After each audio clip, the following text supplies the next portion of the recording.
This is E-moto 101, and today I'm going to teach you how to change your brake pads. Today I'm going to cover a few different bikes. So obviously we have the Surron Ultra B here. This is what you see in most of the videos. But also I want to make sure that smaller E-moto riders get covered. So this is kind of like an E-Ride 2.0, Surron Light B, stuff like that. This is a formula brake kit. We're going to change the pads on that. And also I have a brake set here from an E-Ride. I believe this is a 3.0 SR kind of brake model. Obviously I don't have them on the bike, so it's going to look a little different than it might for you, but realistically, you're taking these loose, you're changing the pads, you're putting it back on. The Ultra B, however, is going to be a little bit more involved. This is a bigger bike. This is kind of a larger bike style braking system. And what I want to do is I want to start with the front brake on the Ultra B, and then let's switch to the smaller brakes. And if that covers you, class is dismissed and you can go. But if you want to stick around, I'm going to show you how to change the rear brake pads on the Ultra B because it's a little bit different. The first thing I'm going to do is I'm going to take the caliper off here. So I have these bolts right here. I also have these two bolts, these pins, and this is what's actually holding the brake pads. These are super tight, so here's kind of a pro tip is to take these loose while they're on the bike, so you're not just trying to hold this in your hand, cracking those loose. This is actually the first time I've changed pads on this Ultra B, and they're super tight. Yours might be the same. Don't need to pull them out completely right now, but I am just gonna crack these loose. Yeah, those are extremely tight in there. And now I'm going to take these larger ones loose. This one I can actually use this side of it. I couldn't on the other. All right, so we'll remove this fully.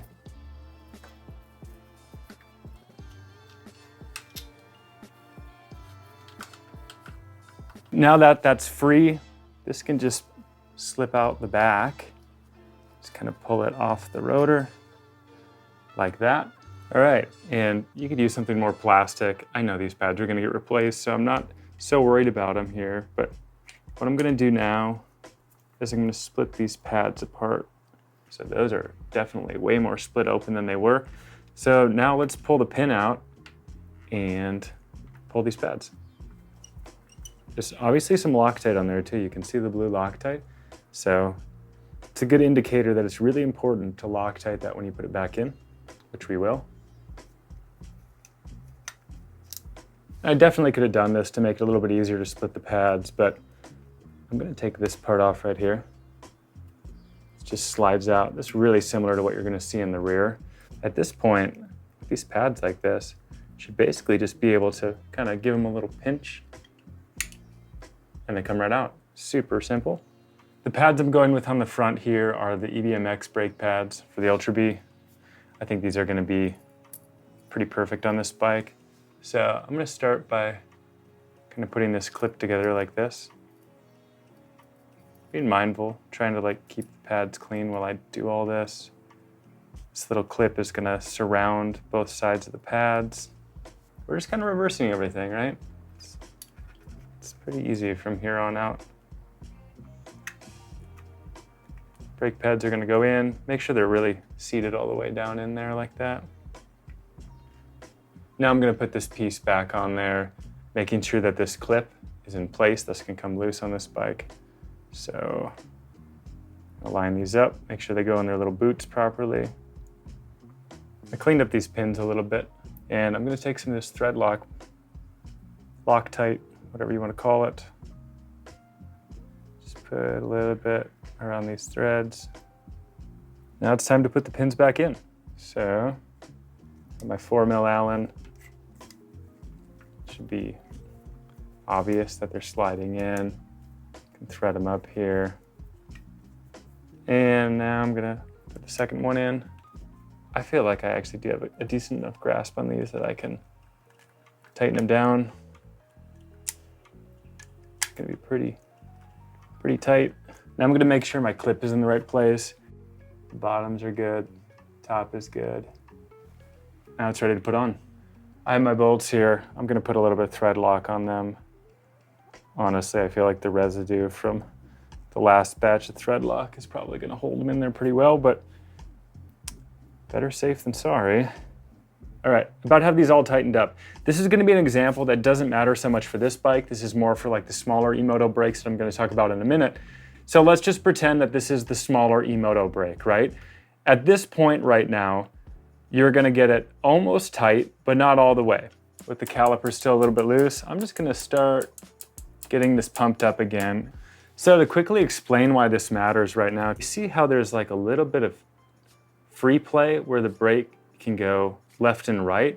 For pretending that this brake right here is the smaller one, where you have this little bit of free play, what we wanna do is we wanna make sure we're right on that edge. Can still move, that's great. It's gonna be a little bit tricky. You might want a friend who can do this on this side of the brakes. But what I'm doing right now is I'm gonna hold the brake lever. What that's gonna do in your smaller E-motos is it's going to center the brake up.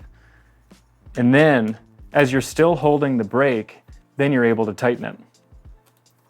This bike does not need this step, but that's a good trick for the smaller bikes. So then what that's gonna do is it's gonna make it so the pads are not rubbing on the rotor when it's not necessary.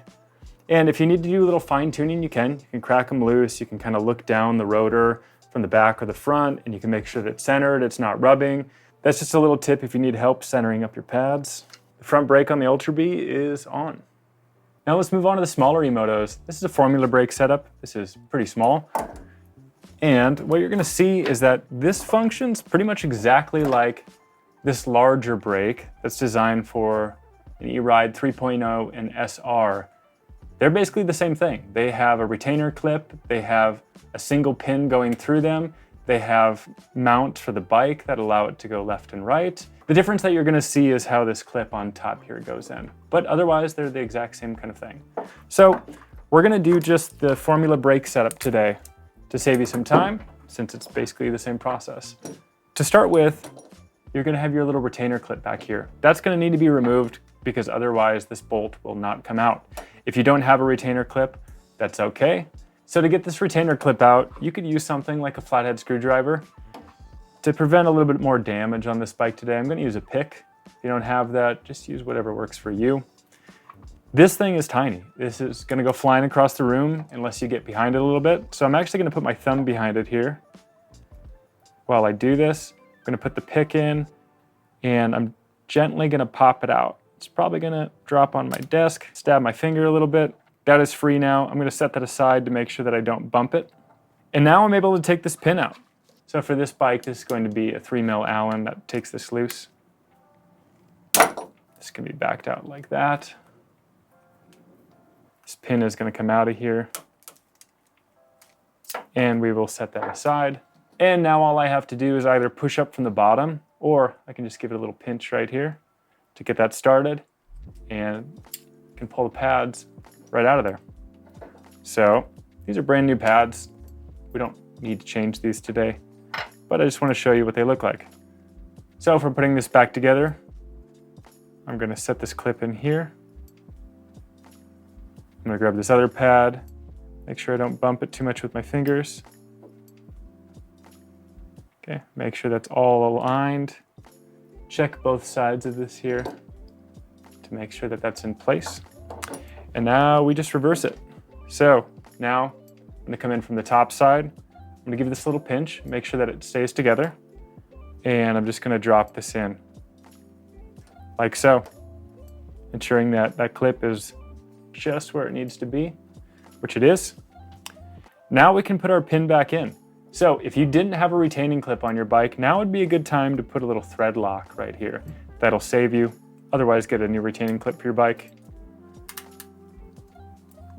And we're gonna tighten this back up.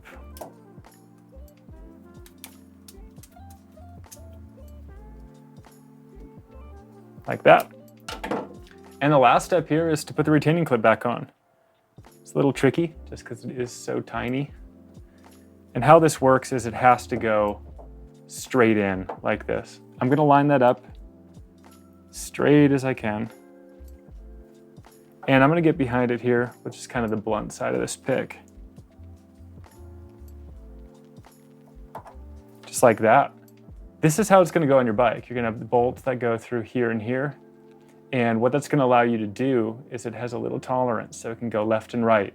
So when I showed you that little trick about holding your front brake, that's when that comes into play. It's because it'll align it where it needs to be on the bike. And as you're holding the brake, you can tighten these down front and rear. And that should do it. Most of the time it will. If it doesn't, you can take it loose slightly. You can move the front or the back or whatever you need to do. Just kind of look down the rotor, make sure that nothing's rubbing, tighten it down, and you're good to go. If you are just riding a small E-moto, if both your brakes look like that last set that I worked on, class is dismissed, you probably don't need anything else. But if you are working on one of these larger E-motos, specifically the Ultra B, I'm gonna show you how to change out these pads. Let's start by moving the pistons in on these pads to open them up a little bit. Also gonna put my kickstand down to keep that out of the way. Okay, now those are opened up. The next step is optional for me. I don't usually take this off when I'm taking off the rear wheel, but this is the speed sensor. I almost always take this off on the front wheel, but the rear, I just never do. You can take this out. It's actually quite a bit harder when you have this Arctric guard on here, but you can take this loose, make sure you don't lose your shims, set everything aside.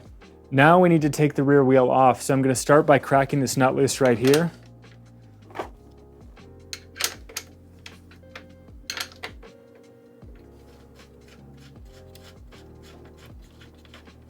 I'm not going to need to adjust the chain after this, so instead of taking all of this loose to move it forward, what I'm going to do is make sure I have enough room here to get this block out, set that aside. And now on this side of the bike, I'm going to push the axle through a little bit here.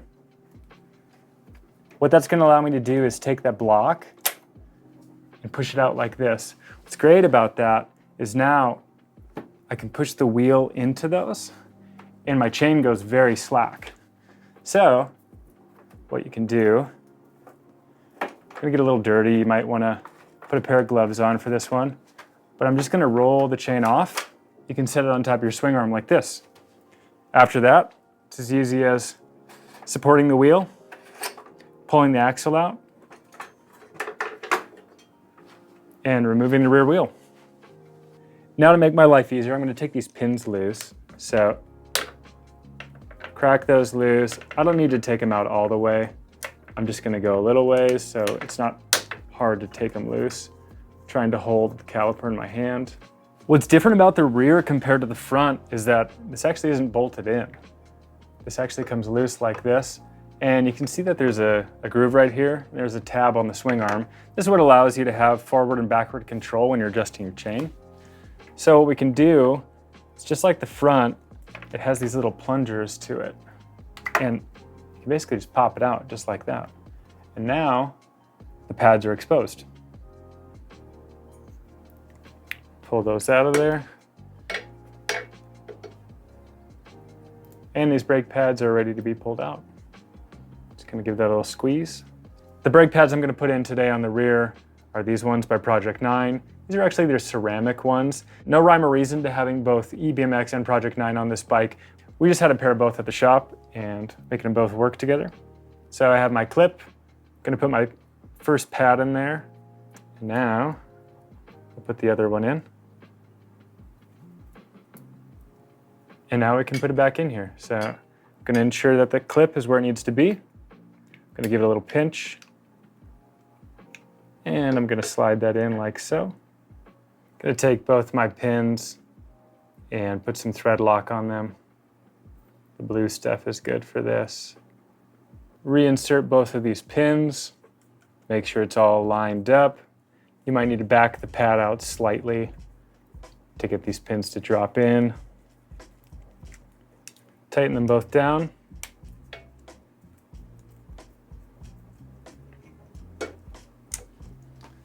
And now we can reinsert this back into here, re-grease this if necessary.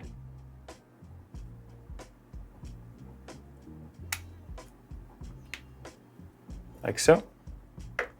And then put it back on the bike. Now I'm gonna reinstall the rear wheel. So make sure both your spacers are in. Be careful here, try not to make the chain jump off while you're doing this. Line it up into the pads.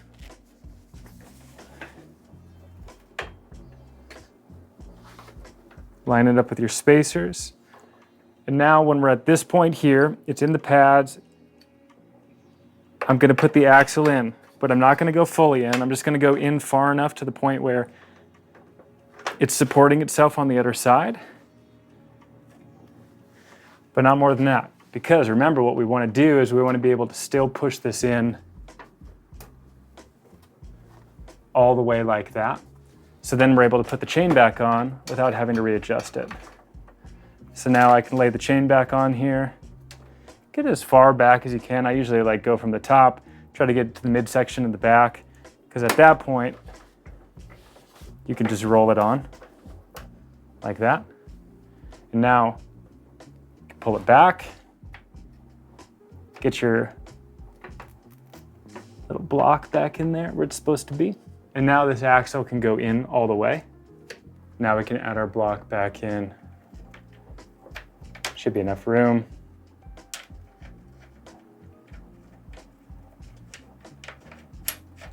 Thread the nut back on.